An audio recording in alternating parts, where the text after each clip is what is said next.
Okay, so this is kind of a bonus. If you can get to this level in Illustrator, then that's great. But if you don't get this far, it's totally fine. What we're going to do now is start playing around with color and getting a bit more sophisticated with our coloring techniques. So right now it looks like cut paper, right? Like construction paper. But you can actually do kind of shading techniques in Illustrator. It's just a bit different. What we use is something called the gradient tool. Gradient is when one color blends to smoothly to another color.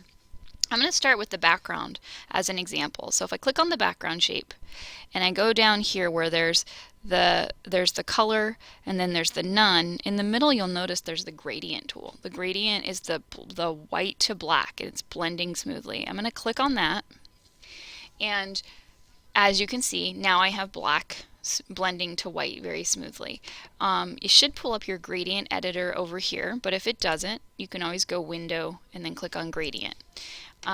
In my gradient editor, I can do several things. I can change the colors here, so I can double click on a color and I can choose a color, a different color, so I can get that green that I had before. I'm going to do for the white, I'm going to do like a darker green. So that's kind of nice. I feel like this green could be a little bit lighter. Maybe like this green. Oh, that's nice. Okay. And so right away it looks like there's already some shading happening in the background because it looks like it's darker on this half and lighter on this half. If I don't like the way my gradient is positioned, I can rotate it. So if, let's say I want to go top to bottom rather than left to right. Right here where it says angle, I can change this to 90 degrees. And now it's going light to dark from that way, or I can change it to -90 and it'll go that direction. So that's a nice thing to do. Another thing you can do is change the type of gradient from linear to radial. So that will radiate out from the center. So now I've got the, you can even see the preview here, I've got the color, the dark green radiating out to the light green.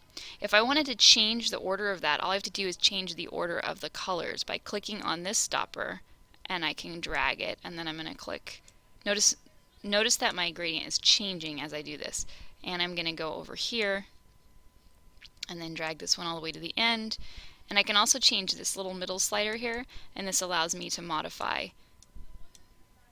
So that's pretty cool, because now it looks like there's a little, what they call a vignette around my panda. So that's a nice feature.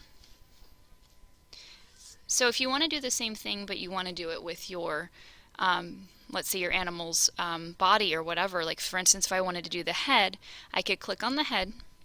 Always very important, you have to click on it in order to change it. And then I'm going to click on the gradient. Now the gradient is going to pick up the one that was in the background. Now I have this sort of alien panda head. But I can make this any colors I want, as we remember, right? So I'm going to double click on this and I'm going to make one of these black. And I'm going to make the other one kind of just like a dark gray. Like maybe this gray, maybe a lighter gray, maybe like that. So right now it looks a little funny. In fact, you know what? I won't even use black. I want to use like a middle gray and then maybe like a almost white color. There you go. So now you're getting the sense that the panda is kind of white, but it's also got some light hitting it. So I can do it with radial, or I can do the linear like this, side to side. I kind of like the radial because it makes it look round. I might bring this middle slider, this little diamond, a little bit in. No, I don't really like that actually. I kind of like it better the way I had it. So that's a way that you can make your animals start to look kind of shaded. So you could try that with different parts of the body.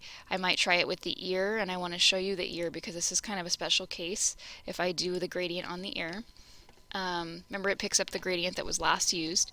I'm going to go here, and I know that the ear is black, and maybe the inside of the ear is really not that different. Maybe it's just dark gray, but it's mostly black. So as you can see, as I'm sliding this in, I'm starting to get this gradient that's inside. It looks a little funny, like how it's round like that. So I could change this to a linear gradient. Problem with that right now is that it's going to make it go from left to right.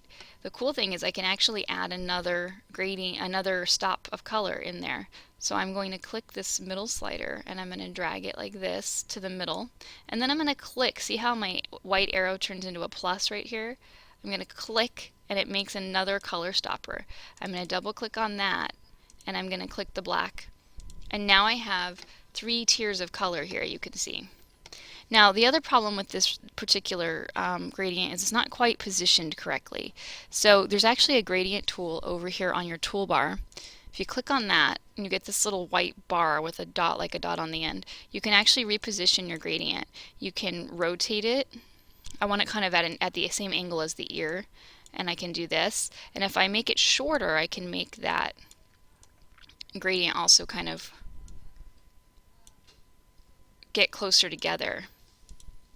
Now for me, I'm not in love with the gradient like I did it. I think I like it better with the radial. And I'm going to get rid of this stopper that I added by clicking on it and just dragging it down. And then I'm going to drag this one back. And we're going to keep this ear mostly black with just a little bit of gray. This gray might even be too light. Do that one right there. And that gives a sense of shading to my creature. So you can keep playing with that and see how that goes.